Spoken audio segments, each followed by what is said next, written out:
हृदयविकाराचं प्रमाण हे पुरुषांमध्ये स्त्रियांपेक्षा जास्त असतं.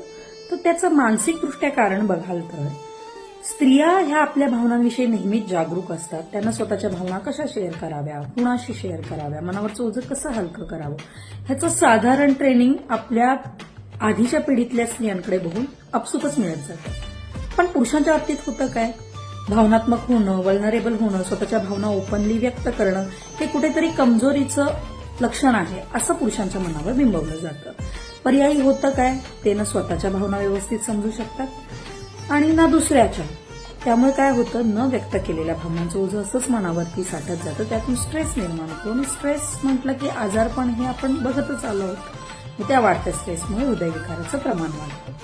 तर स्त्री आणि पुरुष दोघांनाही मन असतं, भावना दोघांनाही असतात. तर त्या दोघांनीही जागरूक राहून समजून घेतल्या पाहिजेत आणि त्याच्याविषयी बोललं पाहिजे. ह्यातच हित आहे.